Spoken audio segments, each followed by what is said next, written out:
so much of Andy and Sid came from us, right? And I mean, look at this. Look at this. I will say right now, I was more like Andy. Right? I mean, you guys always made fun of me that way. But I always like made this. Whenever I'm interviewed and asked about this, and they all start giving me a hard time about the Sid character, I always go, look, that's how real kids play. Absolutely. The odd one is Andy. No kid plays like that. No kid puts his face, except for John Lasseter. He's the only guy. I still have my office full of my toys from when I was a kid. To me, probably the biggest turning point for, I know, the four of us, but I think even for the studio, was as we were developing the story. In the early days, we were just babes in the woods and listening to Disney's notes. Jumping through hoops. Jumping through hoops. We'll do whatever. We were so excited to do this. Yes, and they know what they're talking about. Mm-hmm. They've been so successful. And we'll just, learn from them as best we can. The notes kept coming back. This is too juvenile. It's toys. It's too juvenile. You got to make it more edgy. Yeah. Make it more edgy. Make it more edgy. More zingers. Come on. More edgy. So I remember we had this screening.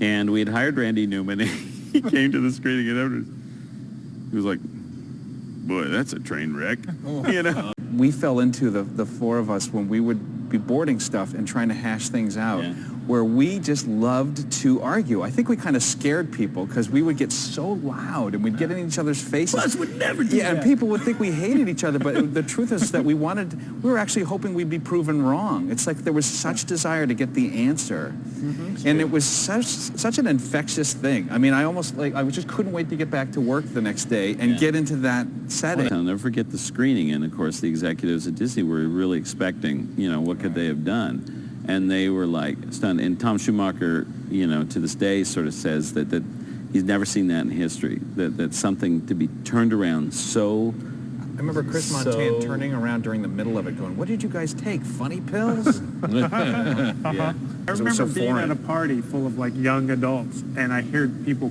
quoting lines from the movie. Oh, yeah. And I went, I heard it off in the distance, and I was like, no way.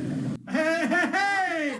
We were just talking about you and the dialogue for the prologue. Writing is really hard. The part where Helen calls 911. Do you have anything written for that yet? Because I was just ad-libbing. I'm trying to make an attractive teenage girl. And the problem is, She looks like a jelly bean. Well, the thing is, what happened was we built a universal man to make all the men. And then we took the man and shaped it into a woman. See? It's always the man. man. That's the problem. She's not that ugly, right? It's pretty ugly. You top that?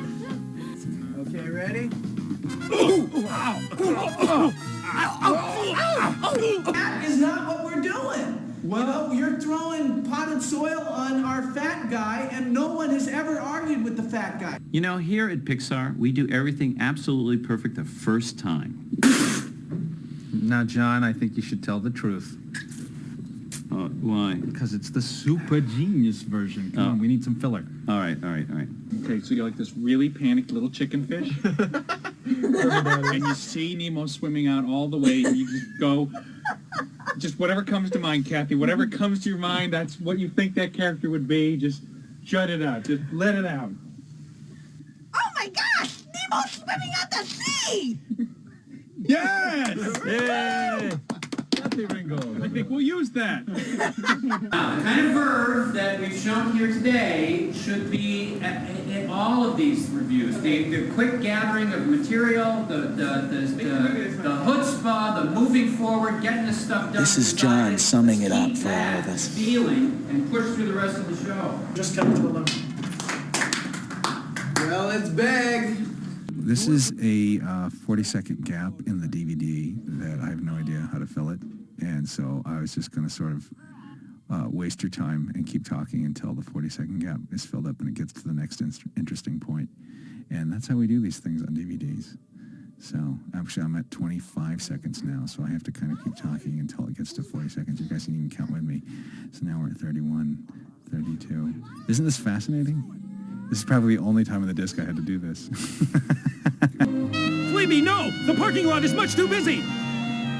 Oh, yuck, a bug! Yeah! Yuck. Oh, God! Dang, gummit, I hate bugs! Is that funny enough? Make it funnier. Okay. It's not hard to find Mark Andrews in any crowd. He kind of sticks right up there. Mark's boards popped out like Mark Andrews pops out. He goes straight to a drawing. He knows what he wants to say and he says it. If you say, no, I don't want to go that direction, he's like, how about this? He's always got a new idea. He's always got another idea. If you shoot him down, he pops right back up again. He can't be stopped. He's a force of nature. I don't want to stop him, but I'm just saying it can't be done. You just want to render this footage like useless, don't you? So what you need to do is you need to get your DVD remote, okay? Then you need to find out where your angle button is. Right there. Okay, and then you're gonna ride, baby. You're gonna ride, okay? And while you're playing it, you're just gonna keep clicking it, going from story to layout, to like final, to layout, to story, back to final, whatever you want to. It's so cool! Every film that gets released, I think of it as like, it's like you're planning a surprise party for the world, you know? Because no one else knows what you got here, you know, but you can like, you're gonna like, I can't tell you, I can't tell you, wait till you, I can't tell you about that either. And then, you know, whatever, November 12th comes along or 17th, like, there you go. You know what? Let's just let Fleabee introduce us. Yeah, we asked a good friend of ours to host it, right? Fleabee? Introduce the Fleabee reel.